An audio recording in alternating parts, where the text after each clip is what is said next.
apresentar hoje uma continuação, falando sobre o tema da graça de Deus, e aprendermos mais algumas coisas com a graça de Deus, que a palavra de Deus tanto fala a nós. Então, Efésios, capítulo 1, versículo 6, diz assim: para louvor da glória de sua graça, que ele nos concedeu gratuitamente no amado.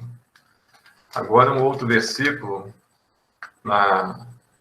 em Atos, capítulo 20, versículo 24, diz assim, Atos 20, 24.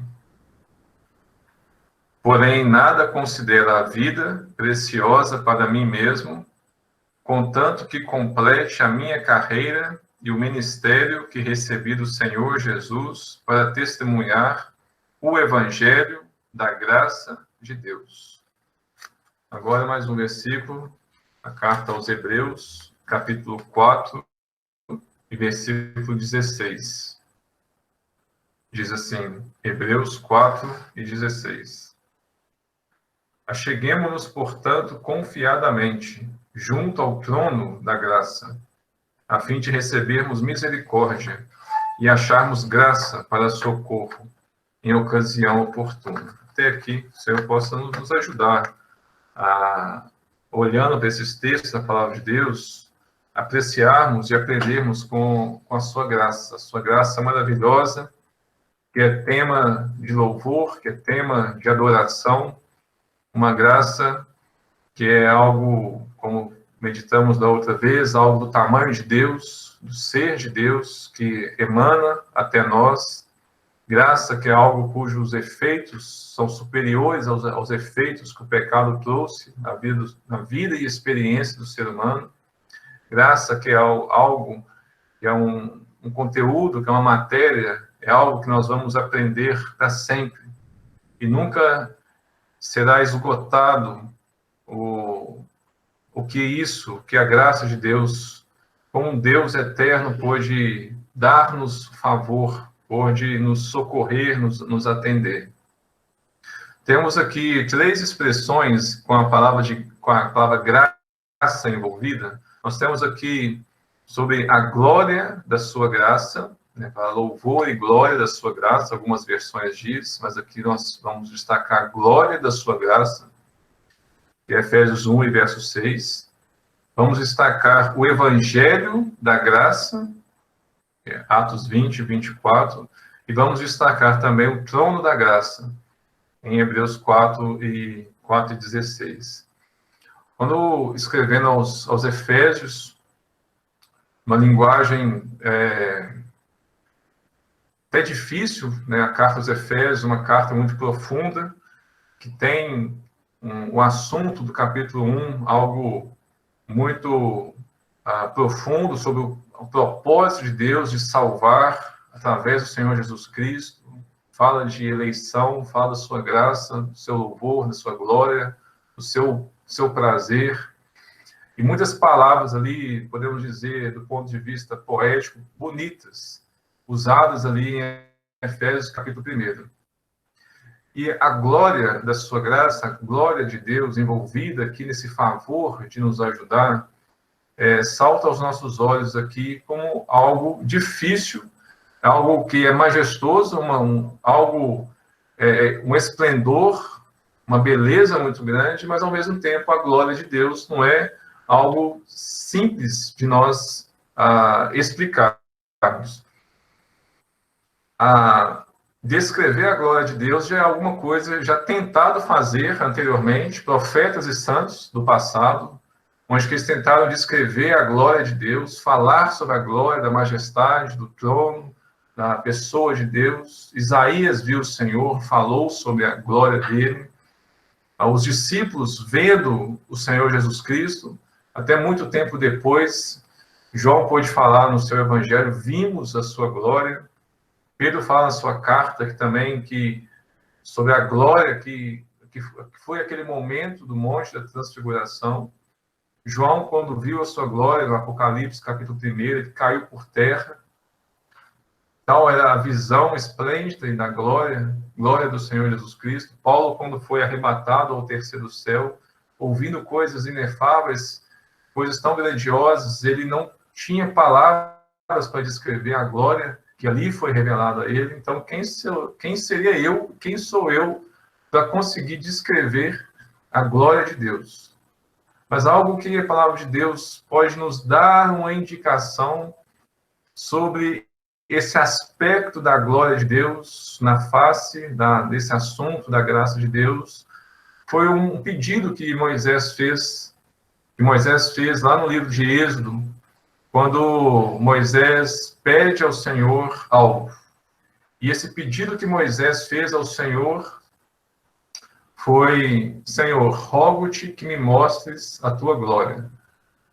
Moisés, então, ali, já no relacionamento com Deus, de muitas coisas ouvindo, vendo de Deus, muitos sinais maravilhosos Deus fez através de Moisés, e ele havia visto o poder de Deus de uma forma muito destacada, muito grande, tanto que quando o Novo Testamento descreve a cena do Sinai, em Hebreus 12, fala que é uma cena horrenda, uma coisa, um espetáculo muito grande.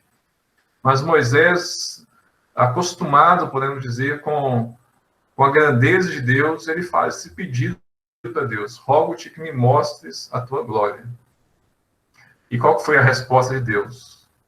Deus disse para ele: farei passar toda a minha bondade diante de ti. E quando o Senhor passou, Moisés disse assim: Senhor, Senhor, Deus, compassivo, clemente e longânimo, grande em misericórdia e fidelidade. E Moisés diz: e perdoa a iniquidade, a transgressão e o pecado.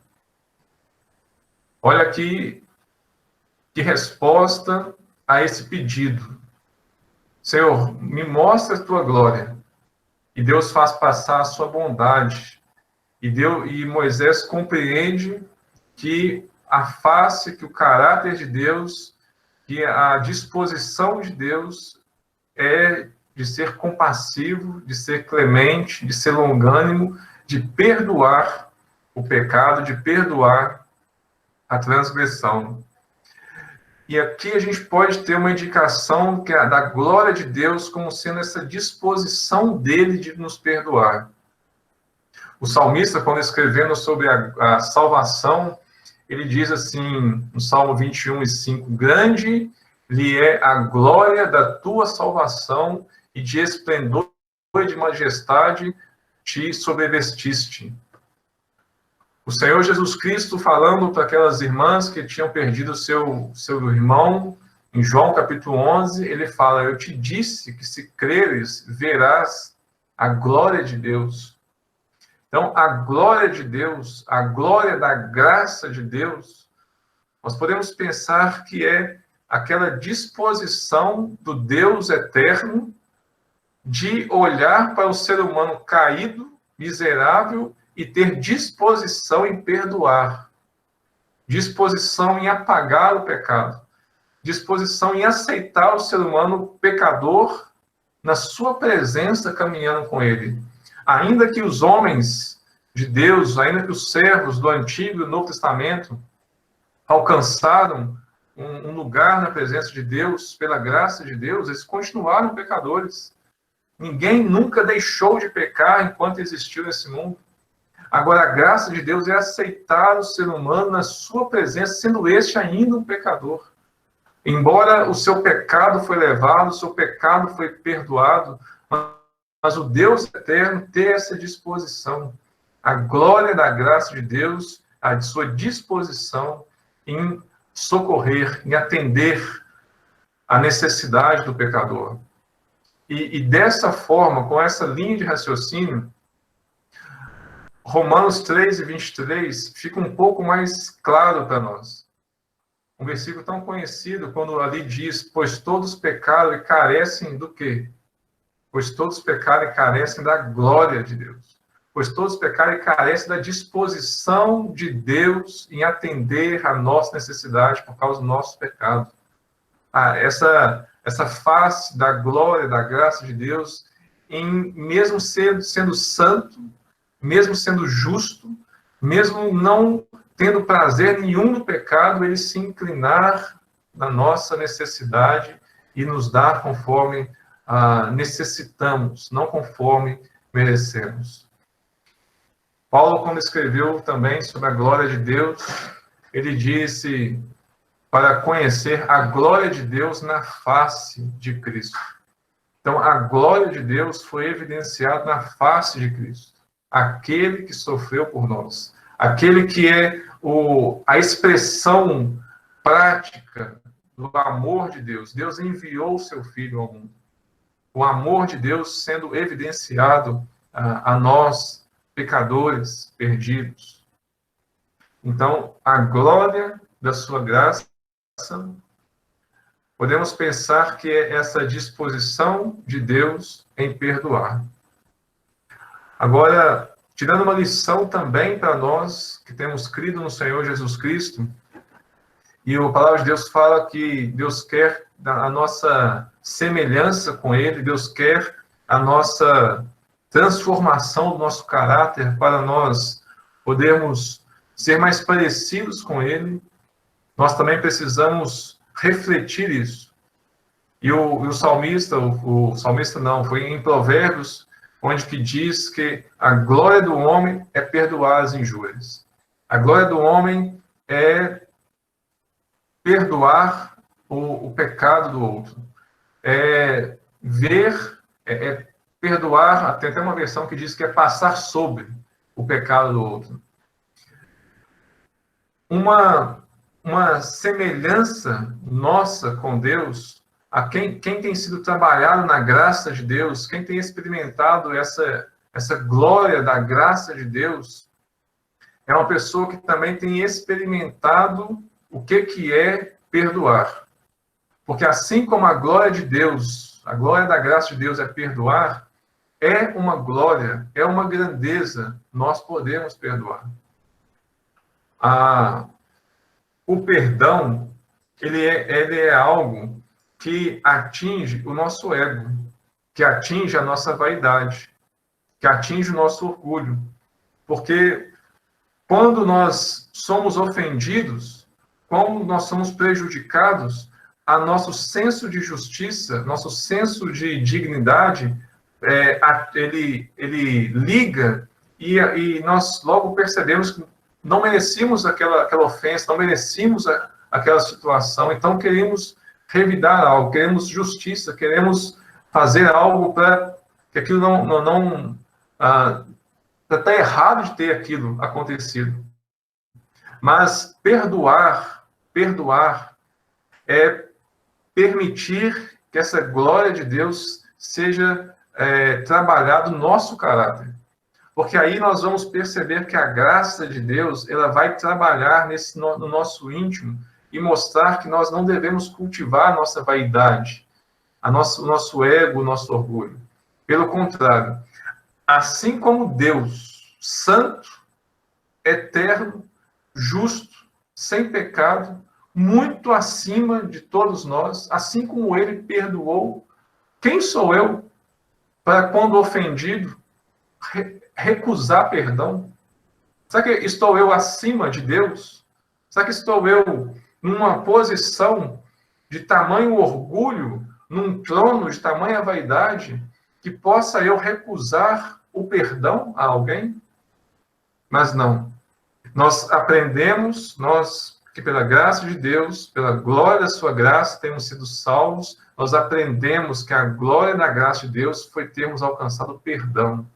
E isso também nos incentiva a ter nos nossos relacionamentos o perdão, que é passar sobre as ofensas, passar sobre as injustiças e as desonestidades que muitas vezes não são acometidas. E isso é uma grandeza do homem. Isso é, no sentido, uma glória para o homem, que é algo, uma característica positiva, assim, no servo, na serva de Deus.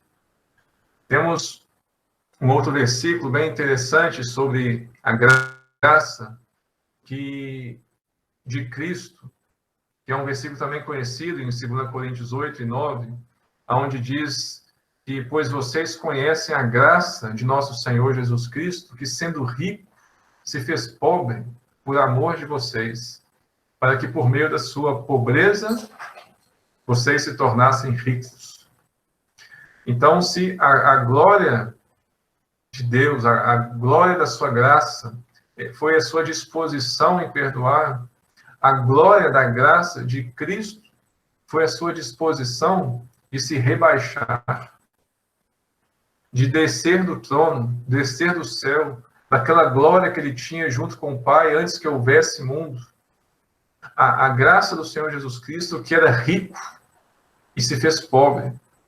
O rebaixamento é certamente uma boa definição e um exemplo prático da graça, porque se um homem, uma pessoa, um ser humano, voluntariamente se propor se tornar um ser inferior ao que ele é, se um homem como eu, como você, se quiser se tornar, se voluntariar, se tornar um gafanhoto, seria algo incompreensível. Se nós nos dispuséssemos a nos tornar uma formiga, seria uma coisa, um rebaixamento muito, uma coisa muito grande. Se nós chegássemos ao ponto de nos dispor, de nos tornar como um micróbio, uma coisa tão desprezível, tão distante da posição que nos ocupamos hoje, seria um grande exemplo de graça. Agora, aquilo que o Senhor Jesus Cristo fez é algo, o tanto que ele desceu de Deus para ser homem, é muito mais do que eu e você faria se descêssemos de homem a um micróbio, a um verme. A posição que nós estávamos nesse mundo, que o homem estava nesse mundo, é a posição mais distante que a divindade tinha. Mas o Senhor Jesus Cristo, voluntariamente, por causa da sua graça, ele escolheu rebaixar-se. Não sendo pecador, mas sendo homem, sujeito às limitações de homem, de sono, de cansaço, de fome, frio, de tantas coisas, todo o desprezo que ele passou aqui. Então, a glória do Senhor Jesus Cristo foi se rebaixar, foi vir a esse mundo, foi descer. E lá do trono onde ele estava, lá para esse mundo, lá para uma manjedoura, lá para um lugar desprezível, e veio ficar aqui 30 anos no anonimato, uma cidade desprezada em Nazaré. Aquele que era o centro de tudo que existia, o centro do universo, recebendo os louvores de anjos, arcanjos, serafins, aquele que estava, que era o centro de tudo. Ele veio ser, como outros viam aqui, um ninguém, alguém que era o mais desprezado entre os homens. Isso é graça, se rebaixar. E isso realmente fala conosco como que, tendo nós alcançado a graça de Deus, precisamos também nos recolher na nossa insignificância, deixar de lado todo o orgulho, toda a vaidade, todo o egoísmo, e percebermos como que a graça nos faz sermos humildes, porque se Deus, que é Deus, aceitou ou se dispôs a nos perdoar, se Cristo, que é Deus, se dispôs a se rebaixar, nós que temos sido alcançados por sua graça, pela glória da sua graça, devemos também perdoar e nos rebaixar, muitas vezes quando assim a situação se espera de nós. O Senhor possa nos conduzir com esse espírito de prontidão dessa natureza.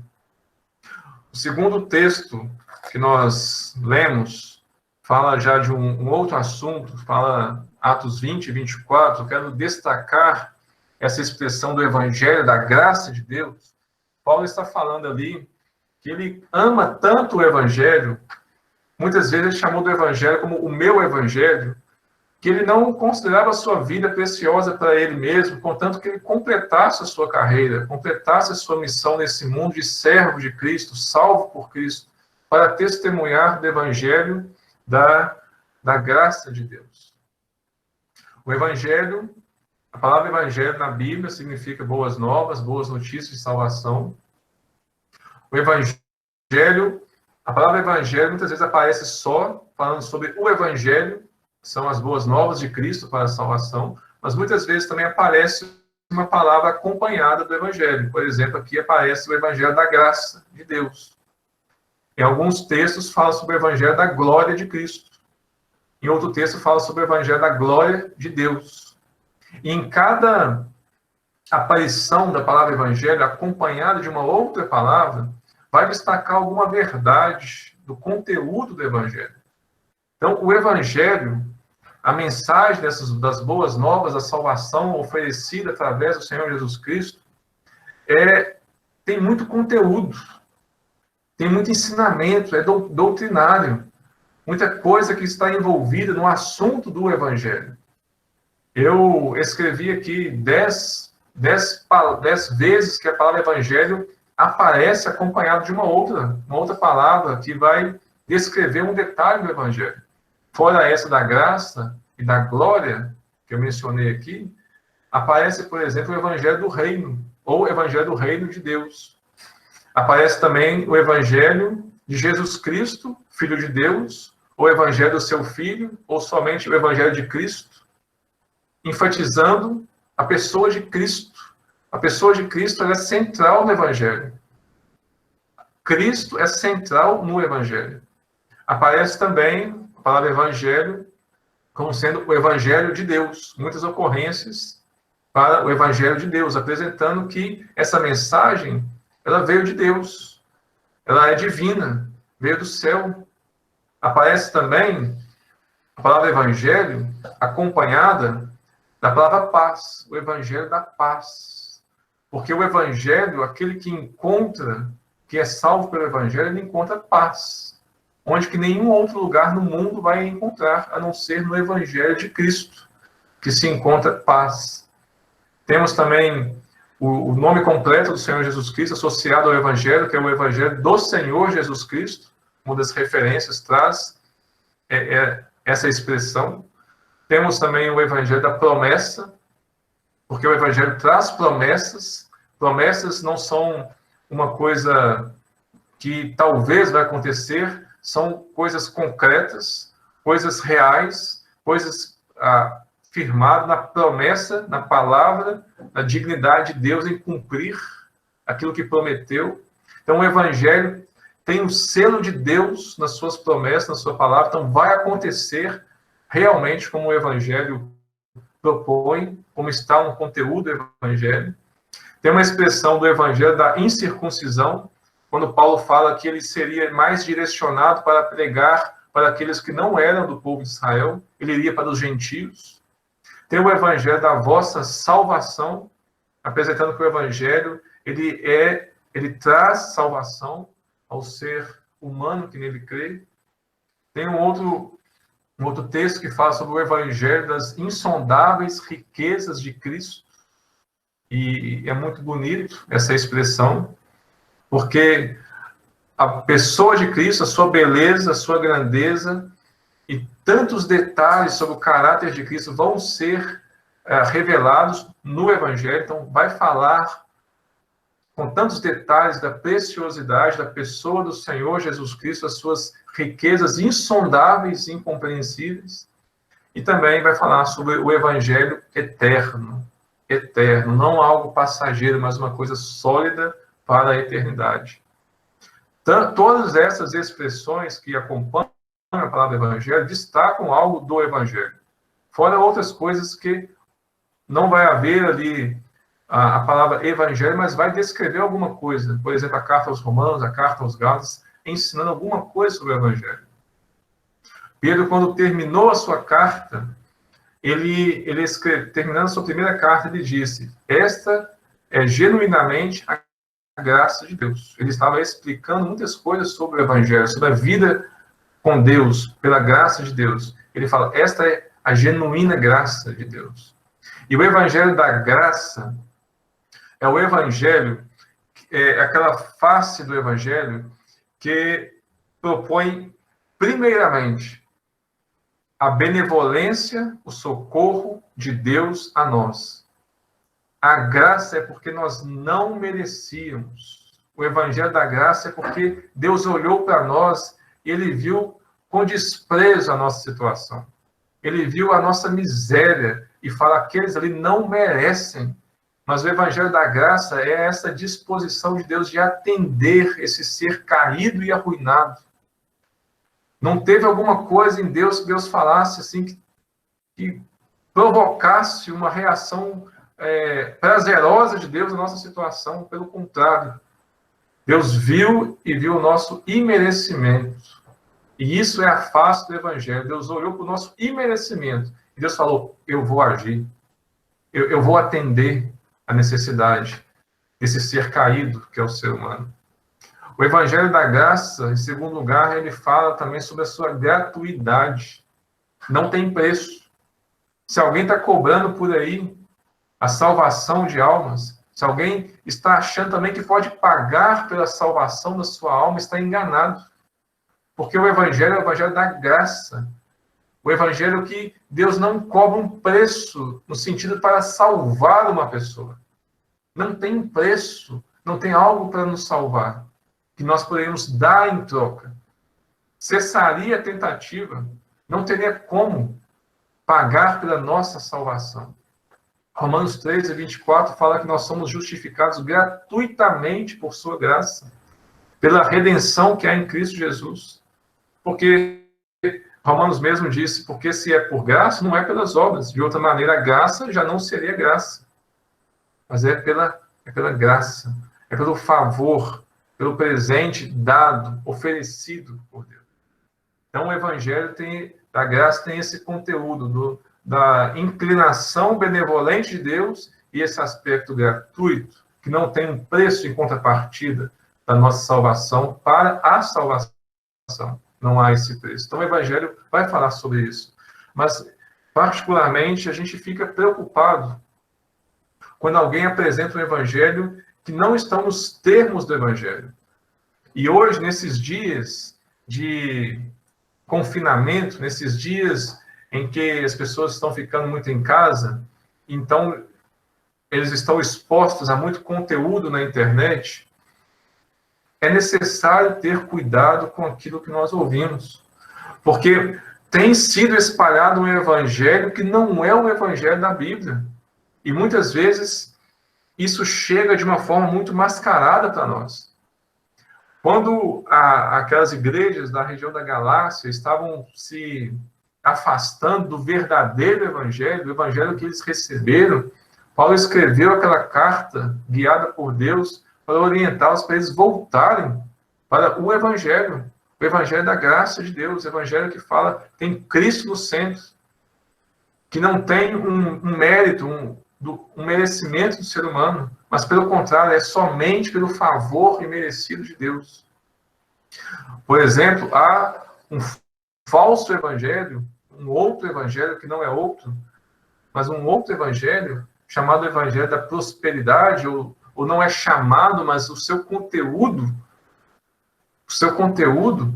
é assim: venha para o evangelho que tudo vai ser resolvido na sua vida. Seus problemas financeiros acabaram. A sua vida de tristeza, de estar por baixo, acabou. Você vai ser cabeça. E assim pregam-se que agora, se você vem para a igreja, que agora você é um filho de Deus, você é filho do dono e você vai ter tudo. E isso tudo, e essas promessas contrárias ao ensino do evangelho, ao ensino da Bíblia, muitas vezes chegam para nós. Mas isso não é o evangelho verdadeiro, não é o evangelho da Bíblia.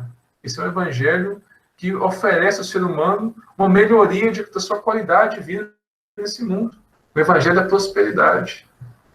Agora, como se não pensássemos que talvez nesse mundo surgiria ainda uma coisa pior que o evangelho da prosperidade, que apareceu muito na década de 80, 90, anos 2000, agora, nos nossos dias, tem acontecido coisas piores ainda.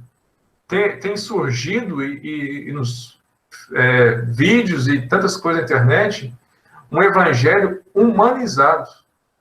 O que é isso? É um evangelho que tem um homem no centro, antropocêntrico, que é uma proposta de oferecer ao ser humano a felicidade e o cumprimento dos seus objetivos. É uma coisa que tem apelo sentimental, é uma coisa que faz uma massagem no ego, é uma coisa que parece mais uma terapia para restaurar a autoestima de alguém do que realmente a necessidade da alma por causa do pecado da pessoa. Então, esses vídeos do que rodam na internet, essas pessoas vão falando de mansinho, tem um palco muitas vezes iluminado, uma música baixinha, e vão tendo um apelo emocional, e de repente a câmera vira, sai da pessoa e vai para a plateia, e tem pessoas chorando, depois volta para a pessoa, e aquilo ali é mais um apelo emocional que não vai resolver a necessidade espiritual do ser humano. Porque essa mensagem não confronta o pecado.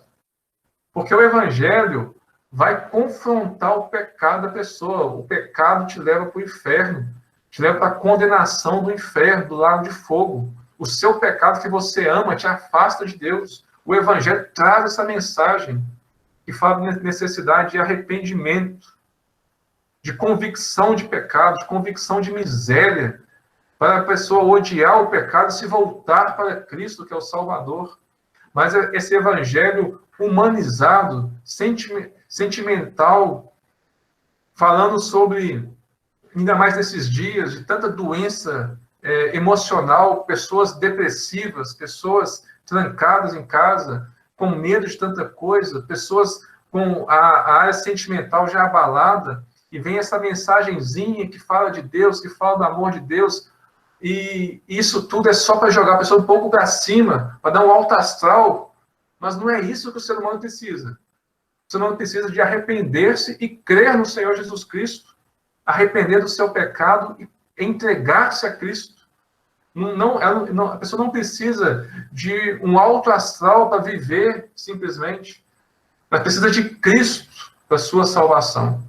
E o evangelho da graça de Deus vai oferecer realmente, o evangelho da Bíblia vai oferecer aquilo que realmente o ser humano precisa, que é do reconhecimento do seu pecado, da sua miséria, do seu imerecimento, sua total falência diante da santidade, da justiça de Deus.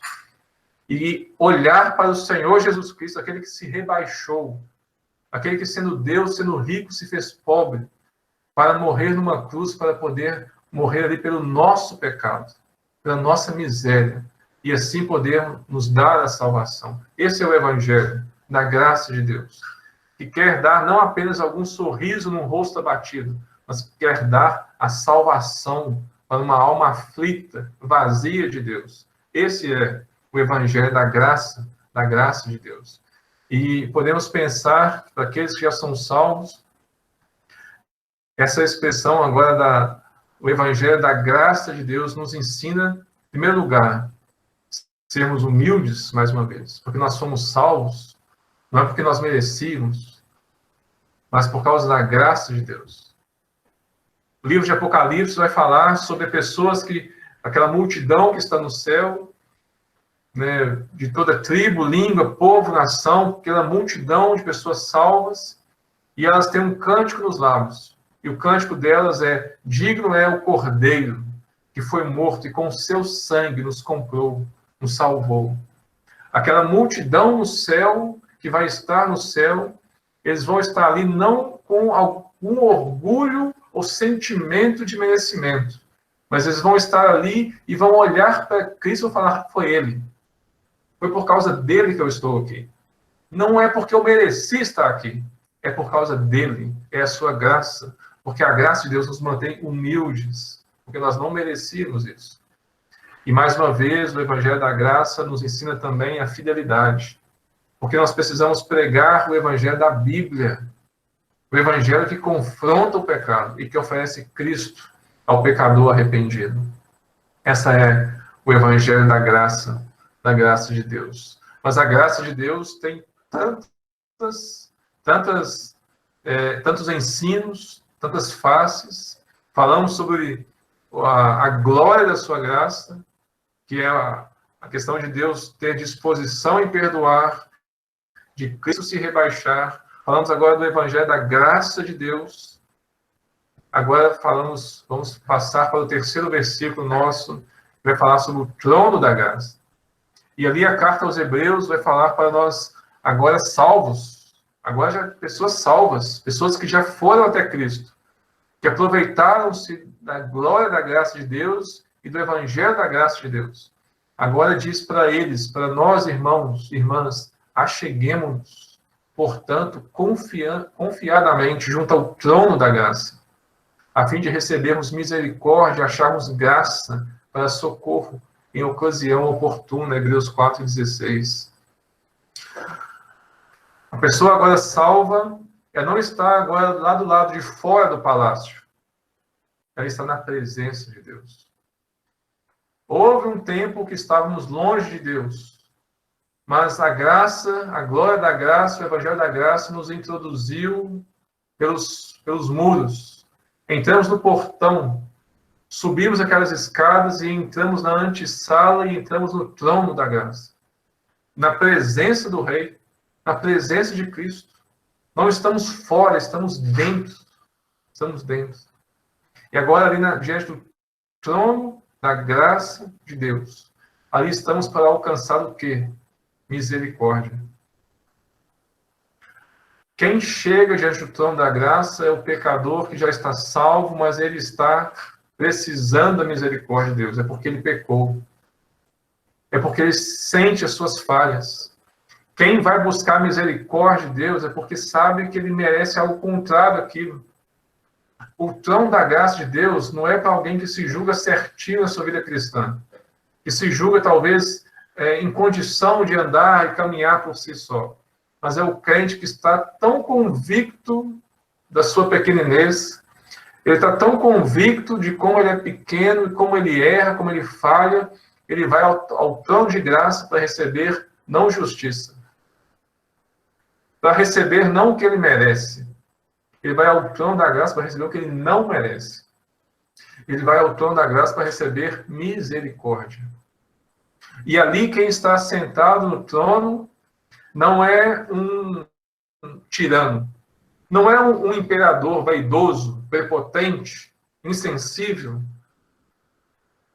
mas ainda que ele não tenha pecado, não pecou, mas esse contexto de Hebreus 4,16 fala, ele se compadece de nós.